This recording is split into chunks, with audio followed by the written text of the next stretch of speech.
अस्सलाम वालेकुम जी। Programme report card के साथ मैं हूं अलीना फारूक शेख और आज हम पहले सवाल में बात करेंगे। मुल्क में ईद से 2 रोज़ कबल अंधोनाक तैयारा हादसा पेश आया जिससे एक बार फिर पूरी कौम की आंख अखबार थी। तहम इस तमाम तर वाक़े में वज़ीर आज़म इमरान खान की जानिब से एक ट्वीट के अलावा वैसे खामोशी देखने में आई।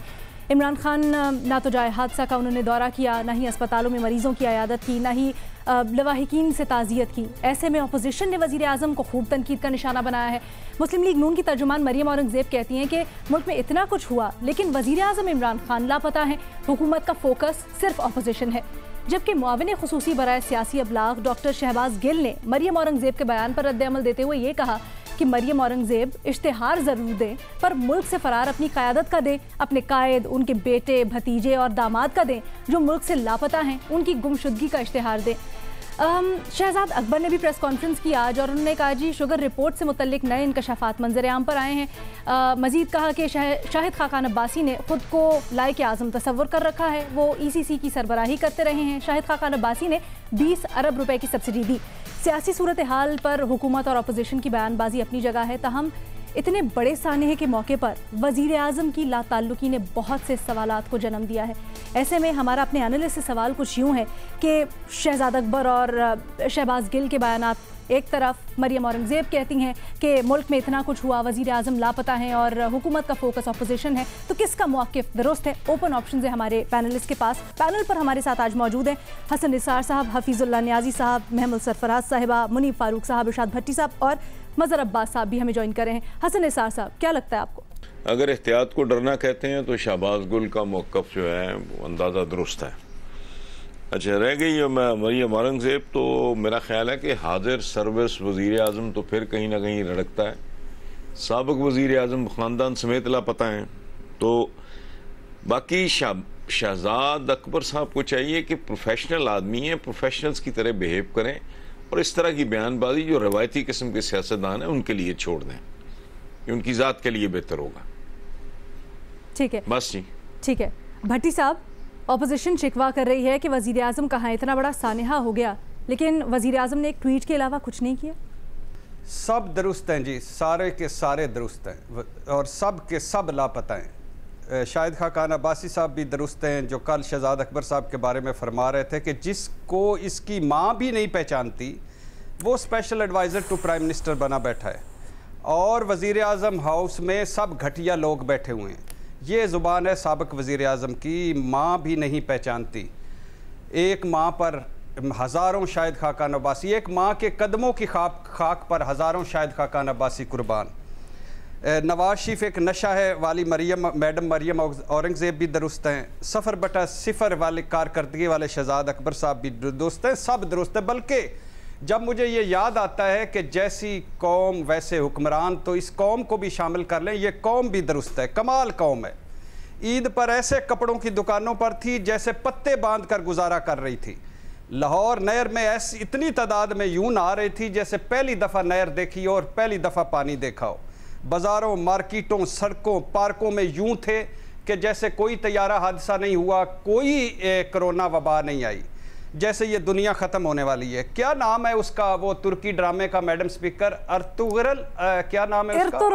अर्तुगरल जी, साइलेंट है। अर्तुगरल कमाल कौम है, कमाल कौम है। अपना अर्तुगरल कायदे आज़म, काफरे आज़म, अपना अर्तुगरल डॉक्टर AQ खान, माफिया, रुसवाइयाँ, आज भी कैदी। अपना अर्तुगरल ईदी कोई नहीं, अपने अर्तुगरल निशाने हैदर, सितारा जुर्रत, तगमा शुजात वाले कोई खैर नहीं। तुर्की का अर्तुगरल घर घर पहुंचा हुआ है। कमाल कौम है। भारतीय ड्रामों सास भी कभी बहूस थी से लैंड किया है अर्तुगरल पर। आज अर्तुगरल पर जान निसार है। एक मशवरा, एक आइडिया जाते जाते लेते जाइएगा जी। कोरोना वबा है, जो अस्पताल से दवाई लेने आए, टीका लगवाने आए, उसे अर्तुगरल की सीढ़ियाँ पेश करें। यूटिलिटी स्टोरों पर जो घी, चीनी, आटे के साथ अर्तुगरल की सीढ़ियाँ पेश की जाएं ताकि ये कौम का हो जाए। और सैनिटाइज़र, मास्क और वेंटिलेटर की एक कमी तो है ही, अगर ज़्यादा कमी हो जाए तो अर्तुगरल की सीढ़ियाँ इनके नाकों पर लगाइयाँ जाएं। अब कोरोना का मुकाबला अर्तुगरल करेगा, गुर्बत बेरोज़गारी का मुकाबला अर्तुगरल करेगा। लिहाजा अपोजिशन भी दुरुस्त है, हुकूमत भी दुरुस्त है, कौम भी दुरुस्त है, अर्तुगरल भी दुरुस्त है।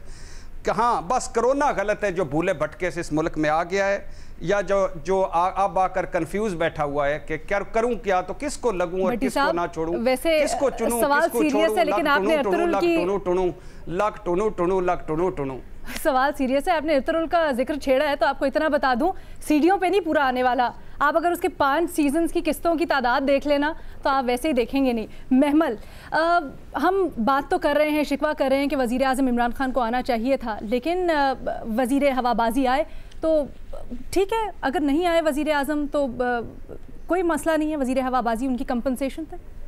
ये मुझे नहीं पता कि अभी तक वज़ीर आज़म साहब खुद जो हैं वो क्यों नहीं गए। हो सकता है कि एक्चुअली उनका भी एक एज फैक्टर है, जिस तरह शहबाज शरीफ साहब एहतियात कर रहे हैं, क्वारंटीन में हैं या सेल्फ आइसोलेशन में हैं, उसी तरह हो सकता है कि वज़ीर आज़म साहब भी कर रहे हैं। जैसे मैंने कहा, उम्र का तकाजा है, हो सकता है डर भी हो कोरोना का। देखिए, लेकिन यहाँ तक जो बात है ना ऑपोजिशन की कि लग ऐसे रहे कि हुकूमत का फोकस सिर्फ ऑपोजिशन है, तो वो मुझे लगता है कि बात एक तरह से ठीक भी है, क्योंकि देखिए कोरोना से तो मुझे लगता है कि हुकूमत को समझ आ गई है कि हम नहीं जीत सकते। कोरोना, आपको पता है कि हुकूमत के अपने लोग भी कह रहे हैं कि जून के अंदर एक पीक होगी और जुलाई के अंदर तो शायद ऐसे हालात हो जाएं कि हॉस्पिटल्स के अंदर जगह भी ना मिले, तो इसलिए शायद वो फोकस जो है वो डाइवर्ट करें। लेकिन मैं एक बात जरूर कहूंगी कि जो लोग ये समझ रहे हैं कि ये शुगर की जो रिपोर्ट है इससे अगर वो पिछली हुकूमतों पे अटैक कर सकते हैं, यानी अगर शायद खान अब्बासी साहब के ऊपर या ये मुराद अली शाह साहब के ऊपर और बाकी वो, तो शायद ये हुकूमत भूल रही है कि ये वाली जो रिपोर्ट है इसके अंदर उनसे ज्यादा जो मसला होगा वो अपनी हुकूमत को बहुत ज्यादा होगा। क्योंकि देखिए, जिस तरह असद उमर साहब और रज़ाक दाऊद साहब वगैरह जो एक पूछा गया कि सरप्लस कैसे आपने कहा, कह दिया कि शुगर है और आपने जो एक्सपोर्ट की राय दी, क्योंकि अदरवाइज अगर देखा जाए तो फेडरल गवर्नमेंट ने वही चीजें की जो शायद खान अब्बासी साहब ने की थी कि उन्होंने इंटरनेशनल प्राइसेस देखी शुगर की, उन्होंने लोकल प्रोडक्शन कॉस्ट देखी जो कुछ कहते हैं कि जी इन्फ्लेटेड थी, वो रिपोर्ट के अंदर भी है, लेकिन वो शुगर हमेशा इन्फ्लेटेड ताकि एक्सचेंज रेट देखा और फिर सब्सिडी दी। लेकिन एक चीज वो हमेशा देखते हैं कि सरप्लस कितनी है, उनके जमाने में थी सरप्लस, उसका तायन किया गया, इस बार तायन नहीं हुआ। और जब पूछा गया कि आपने कैसे कह दिया कि वो सरप्लस है, तो उन्होंने कहा जी हमें सूबों ने बताया। अच्छा, फेडरल सब्सिडी के खिलाफ थी तो प्रोविंशियल तो नहीं खिलाफ। ये सवाल बनता है प्रोविंशियल ने यानी उस्मान बुज़दार साहब ने कैसे दे दी, किसके कहने पे दे दी? तो ये तो रिपोर्ट में शायद ये भी आया है कि बिल्कुल ये रिपोर्ट में मेमन ये भी आया है कि जब असद उमर साहब से पूछा गया तो उन्होंने कहा जी हमने डेटा क्रॉस चेक नहीं किया। अच्छा, न्याजी साहब के पास लेके चलते हैं सवाल। न्याजी साहब, आपको क्या लगता है, क्या जो मरियम औरंगजेब साहिबा इल्ज़ाम लगा रही हैं उनका मौक़िफ़ दुरुस्त है या जो हुकूमती नुमाइंदे कह रहे हैं वो सही है? कहते हैं जी कि पलटकर झपटना, झपटकर पलटना, तवज्जो हटाने का है एक बहाना। 55 रुपए से चीनी 90 रुपए हो गई। कपड़े झाड़ कर शहजाद इकबाल साहब खड़े हैं, शहजाद अकबर साहब खड़े हैं और कहते हैं कि इब्के मार के देख, इनका बंदा क्या बिगाड़ सकता है। असल मकसद था क्या? चीनी महंगी हुई, आटा गायब हुआ, लोग आहत सीना को भी कर रहे थे, और जब वो बाहर निकले हैं इन्होंने कमीशन बढ़ाया। अवाम को ये बेवकूफ समझते हैं। लफ्ज तो इतना खूबसूरत है जो हसन निसाब साहब कभी इसी महफिल में इस्तेमाल करते हैं। आपके प्रोग्राम के लिए यही है कि ये लोगों को बेवकूफ और अहमद समझते हैं। 5 साल हुई भाई, आप 70 साल सब्सिडी जो देते रहे, अब कराए तय की और बताएं किसने गलत दी है सब्सिडी। इश्यू सब्सिडी था ही नहीं। आप लोगों के साथ करना क्या चाहते हैं वारदातियों? ये जब भी कोई इश्यू आता है, इश्यू से तवज्जो हटाने के लिए हर दफा एक नई बात डालते हैं। ये वो सही कहते हैं, नामालूम वारदाती है। शहजाद अकबर साहब अभी वो कह रहे थे पेशावर है, इनमें पेशेवराना महारत। इसी की वजह से मुशर्रफ ने इनको 2002 के अंदर इस काम में लगाया था। ये समझते हैं कि शायद इसी का मैंने खाना है। झूठ बोलने के लिए, फ्रॉड करने के लिए आप करते रहे। आप शहबाज शरीफ के साथ जो भुगतना चाहते भुगते। खुदा के वास्ते लोगों के साथ, लोगों की आंखों में धूल ना झुके, कौम को बेवकूफ ना बनाए। ठीक है, जहां पे चीनी महंगी हुई। अच्छा, न्याजी साहब आप आवाम की बात कर रहे हैं तो मैं जरा आवाम की दिल की आवाज। आपने ये क्यों नहीं बताया कि सिंध ने सब्सिडी नहीं दी और आप सब्सिडी दी? आपको ये नहीं पता था कि ये सारा काम आप कर रहे थे? न्याजी आप साहब, ये नहीं बताएंगे। न्याजी साहब, आपने अवाम की बात की तो मैं जरा वापस टॉपिक पे ना मज़हर साहब से बात करना चाहती हूँ। मज़हर साहब, अवाम की बात करें, सबकी दिल की आवाज़ ये है कि ठीक है जी, ऑपोजिशन एक तरफ, हुकूमत एक तरफ, लेकिन सानेह को सियासत ज़दा कर देना, यहाँ पर तो तरजीह होनी चाहिए थी कि जी आप लवाहिकीन को किस तरह से फैसिलिटेट कर सकते हैं, लेकिन वो तो बिल्कुल नज़र ही नहीं आ रहा है। अभी मैं देख रही थी सोशल मीडिया पर एक साहब ने ट्वीट की हुई है जिनके वालिदैन इस सानेह में शहीद हो गए और उनको हर शिफ्ट में पूछा जाता है आपको लाशें मिल गई। ये कितना इनसेंसिटिव है? जी देखिए, आपके सवाल के दो पहलू हैं। एक तो ज़ाहिर है जो आपने अपने इब्तिदाइया में कहा वज़ीर आज़म क्यों नहीं आए, मुझे नहीं याद पड़ता पिछले 2 साल में कितने बड़े सानेहात में वज़ीर आज़म गए हैं। आप साहिवाल, ये तो सानेहात हैं, ये तो एक्सीडेंट्स हैं। जो साहिवाल में हुआ वो तो ब्रूटल था। क्या उनकी फैमिलीज़ के पास गए थे वज़ीर आज़म? और वज़ीर आज़म छोड़े, इस साने में लीडर ऑफ द अपोजिशन कौन से आ गए? और कितनी सियासी जमातें भी छोड़ें, सियासी वाक़यात भी छोड़ें, जिन पर गुज़र गई उन पे गुज़र गई। उन्हें भी पता है कि इसका आउटकम क्या होगा, हमें भी पता है कि इसका आउटकम क्या होगा। तो लिहाजा वज़ीर आज़म आए ना आए उससे फ़र्क नहीं पड़ता, इंसाफ हो जाए यही गनीमत है, जो कि होता नज़र नहीं आ रहा। दूसरी बात, शुगर वाली बात हो रही है। आज शहजाद अकबर साहब की प्रेस कॉन्फ्रेंस और जहांगीर तरीन साहब का गालिबन ट्वीट जो है, उससे मुझे इस केस की डायरेक्शन समझ में आ रही है। मुझे अंदाज़ा हो रहा है कि इस केस का अल्टीमेट आउटकम क्या होगा। आप देखें कि शहजाद अकबर साहब की पूरी प्रेस कॉन्फ्रेंस का महवर जो था वो ओमनी ग्रुप था, शाहिद खाकान अब्बासी थे, शहबाज शरीफ थे। यानी जिस कमिटमेंट और कन्विक्शन के साथ वो बात कर रहे थे, उस कमिटमेंट और कन्विक्शन के साथ वो दूसरों की बातें नहीं कर रहे थे। ये कमीशन, ये जो रिपोर्ट है, ये तो सबका अहाता करती है ना। और इनको हिदायत ये थी कि अब इस रिपोर्ट पे रिफॉर्म्स की तरफ जाएं, रिकमेंडेशंस दें, लेकिन उन्होंने आके जो बात की है उससे मुझे अंदाज़ा कुछ हो रहा है, हो सकता है मैं गलत हूँ। अच्छा। कि इसका अल्टीमेट आउटकम क्या होगा। वैसे भी मैं आपको बताऊँ कि माफिया की जो इस्तिलाह है वो पाकिस्तान में आम तौर पे और दुनिया भर में आम तौर पे ड्रग माफिया के लिए इस्तेमाल होती है, लेकिन पाकिस्तान में ये इस्तिलाह जो है ये अफ़गानिस्तान के ज़रिए जब ड्रग्स यहाँ आनी शुरू हुई उसके बाद आई है। और शुगर माफिया ले लें, ड्रग माफिया ले लें और माफिया ले लें, पाकिस्तान में माफिया कभी शिकस्त नहीं खाती। पाकिस्तान में माफिया के जो कारिंदे हैं वो ऐवानों से लेके कहाँ तक पहुँचे हुए हैं, ये किसी से ढका छुपा नहीं है। यहाँ से पकड़े जाएंगे, वहाँ से छूट जाएंगे, वहाँ से पकड़े जाएंगे, वहाँ से छूट जाएंगे। तो उनके लोग बड़े स्ट्रॉन्ग हैं, उनकी पार्टी हर जगह मौजूद है, उनके लोग हर जगह मौजूद हैं, उनको तहफ़्फ़ुज़ हर जगह से मिलता है। आप सिर्फ ये देख लें कि आज जहांगीर तरीन साहब ने सिर्फ पोलाइटली ये कहा है कि 2017 और 18 की चीज़ें भी बताई जाएं। इससे इस बयान से वो नज़र ही आ रहा है कि वो, और शहजाद अकबर साहब ने उनकी बात पे तकरीबन अमल किया है। ठीक है। तो मेरा ख्याल है कि अल्टीमेटली हमें इसका भी आउटकम नज़र आ जाएगा, हमें हादसे का भी पता चल जाएगा और पता चल जाएगा कि इन सारे मामलात में होता क्या है। ठीक है।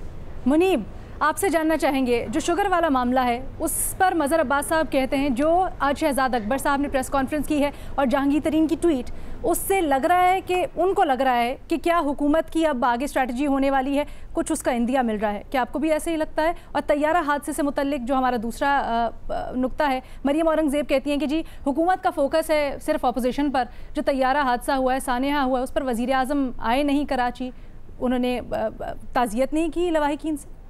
बिस्मिल्लाहिर्रहमानिर्रहीम। देखिए, सबसे पहले तो जो आपका सवाल था ये शुगर क्राइसिस के हवाले से, जो इंक्वायरी रिपोर्ट फाइनल आ गई, जो फोरेंसिक रिपोर्ट है, अब अगर उसकी फाइंडिंग्स को आप उस पर गौर करें तो उस पर से कुछ चीज़ें ऐसी हैं जिस पे सवाल ज़रूर उठते हैं। ज़्यादा ध्यान जहांगीर तरीन साहब या और जो लोग थोड़े से फ्लैग हो रहे हैं उसके ऊपर है, लेकिन जो रिस्पॉन्सिबिलिटी है, मैंने पहले भी प्रोग्राम्स में अर्ज़ किया था कि मेरे नज़दीक, मैं गलत हो सकता हूँ लेकिन मेरी राय में इससे ख़ुद को बरी ज़िम्मा करार नहीं दे सकते, ख़ुद को एब्जॉल्व नहीं कर सकते prime minister of Pakistan. Because अगर ईसीसी के मामलात कैबिनेट के सामने एट ऑल इन फाइनलिटी भी रखे गए हैं और ये फैसला किया गया है कि जी हमने इस स्टेज पर इन वजूहात की बिना पर एक्सपोर्ट करनी है और प्राइम मिनिस्टर ने उस कैबिनेट मीटिंग को चेयर किया है, तो वज़ीर-ए-आज़म बरोज़िम्मा नहीं हो सकते। साथ ही साथ अब अगर ये रिपोर्ट ये कहती है, अगर ये रिपोर्ट ये कहती है असद उमर साहब के बारे में भी कि उनके जो जवाबात हैं वो तसल्ली बख्श नहीं है, तो उस पर भी सवाल उठता है कि वो उस वक्त फाइनेंस मिनिस्टर थे, चेयर कर रहे थे, जो उनका कॉन्डक्ट था वो भी शायद सेटिस्फैक्ट्री नहीं था। अगर उस्मान बुज़दार साहब के हवाले से ऐसी बातें सामने आती हैं जिसमें वो शायद मुतमईन नहीं कर पाते कमीशन के सामने ख़ुद को, तो फिर किसी भी, मैं महज़ब माशरा कह रहा हूँ, किसी महज़ब माशरे में, किसी फंक्शनिंग डेमोक्रेसी के अंदर जहाँ पर वाकई सवालात उठाए जाते हैं, वहाँ पर ये तमाम शख्सियात जो हुकूमत के अंदर हैं, ये ख़ुद को किसी भी स्टेज पर ये नहीं कह सकते कि जी ठीक है, फ़ाइन हो गया जी, अब तो रिपोर्ट आ गई है, फ़लाने ने इतनी इलीगल ट्रांजैक्शन की है, फ़लानी ट्रांजैक्शन ओवर द काउंटर हुई है, फ़लाने पैसे कैश में ट्रांसफ़र हुए हैं, फ़लानी फर्ज फिगर्स हैं जो कि बेची गई हैं, बुक एडजस्टमेंट्स हुई हैं, गलत हुआ है, फेयर इनफ हो गया, but the people who were taking the decisions they should be held responsible also. उनकी भी कोई ना कोई कम अज़ कम इस हद तक कि जी हमारी ये जजमेंट जो थी ये गलत थी, हम खुद को इसका जिम्मेदार जरूर समझते हैं। मुनीब, आपने जो इंटरेस्टिंग पॉइंट उठाया ना, इसके ऊपर मैं भट्टी साहब का क्विकली कमेंट लेना चाहती हूँ। भट्टी साहब, वक्त बड़ा कम है, ये बता दें, मरियम औरंगजेब ये कहती हैं जब पनामा GIT के सामने एक सिटिंग प्राइम मिनिस्टर पेश हो सकता है, तो वज़ीर-ए-आज़म इमरान खान क्यों नहीं हुआ पेश?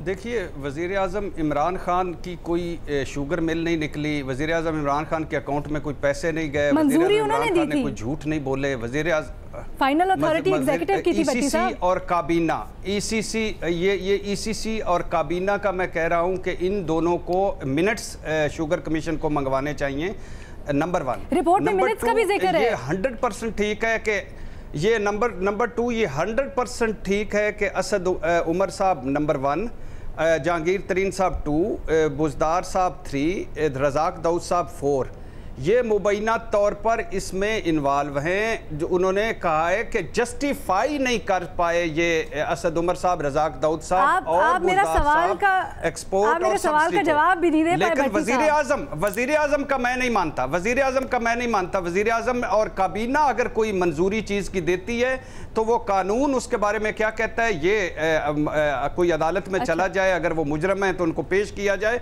लेकिन वज़ीर-ए-आज़म की कोई अपनी सब्सिडी नहीं, अपनी शुगर मिल नहीं, अपने अकाउंट में पैसे नहीं गए, उन्होंने कोई झूठ नहीं बोला। वज़ीर-ए-आज़म को खामखा इसमें शामिल ना करें, वज़ीर-ए-आज़म को भट्टी साहब कहते हैं। अगले सवाल पे भी भट्टी साहब का जरा कमेंट जानेंगे। शेख रशीद साहब ने